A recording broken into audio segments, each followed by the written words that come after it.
Welcome to my YouTube channel SP study centre. आज हम लोग एक बहुत ही महत्वपूर्ण टॉपिक के बारे में बात करेंगे जिसका नाम है दिल्ली सल्तनत। देखिए एग्जाम में आप लोगों को अक्सर इससे एक आध दो क्वेश्चन मिल जाएगा। आप लोगों से पूछ देगा खिलजी वंश कब से कब तक था। यहाँ तक कि ऐसा ऐसा क्वेश्चन रीजनिंग में भी डाल रहा है।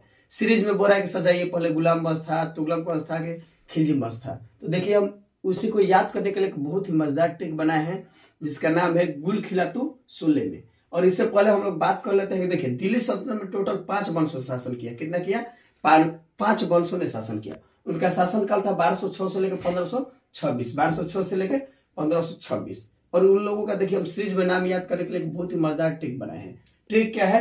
गुल खिलातू सुल्ले में। ट्रिक क्या है जी? गुल खिलातू सुल्ले में। गु से क्या हो गया? गुलाम वंश। गु से क्या हो गया? गुलाम वंश 1206 से लेकर 1290 तक। खिल से क्या हो गया? खिलजी वंश 1290 से लेकर 1320 तक।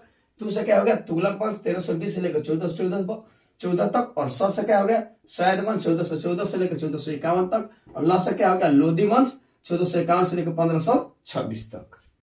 इससे पहले हम लोग बात कर चुके हैं कि दिल्ली सल्तनत पर देखिए कौन कौन वंश शासन किया। ठीक, ये तो हम लोग देख चुके हैं। अब हम लोग देखेंगे उसका संस्थापक कौन था और अंतिम शासक कौन था। देखिए हम लोग बात किए थे गुलाम वंश। गुलाम वंश का संस्थापक देखिए कुतुबुद्दीन ऐबक। गुलाम वंश का संस्थापक कौन है? कुतुबुद्दीन ऐबक। और अंतिम शासक पूछेगा ना तो शमसुद्दीन कैमूर। क्या है भाई? शमसुद्दीन कैमूर। और हम लोग बात कर लेते हैं देखिए कुतुबुद्दीन ऐबक के बारे में। तो इसे लाख बख्श कहा जाता है। इसकी मृत्यु घोड़ा से गिरकर हो गई थी। ठीक, और देखिए सेकंड वंश के बारे में बात करते हैं खिलजी वंश के।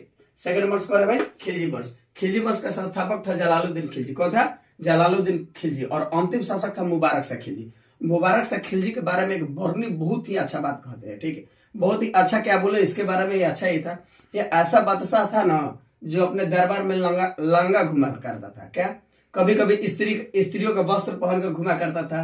मतलब क्या बोले, आदमी के रूप में औरत का ही इसका काम था। ठीक है, और हम लोग तीसरा वंश देखते हैं तुगलक वंश। तुगलक वंश का संस्थापक था गयासुद्दीन तुगलक और अंतिम शासक था नसरुद्दीन महमूद तुगलक।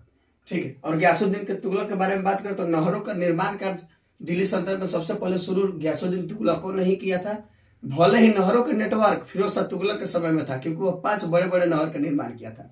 और अगला हम लोग बात करते हैं सैयद वंश। सैयद वंश के संस्थापक खिलजी खां था और अंतिम शासक अलाउद्दीन आलम शाह था। इसके बारे में बात हम लोग क्या करें, ये तो एक तरह का गुलाम था। ये जो था जो खिलजी खां था, खिलजी खां मान लीजिए कि गुलाम की तरह जीता था क्योंकि यह जो था ना तैमूर का बेटा शाहरुख को कर भेजा करता था।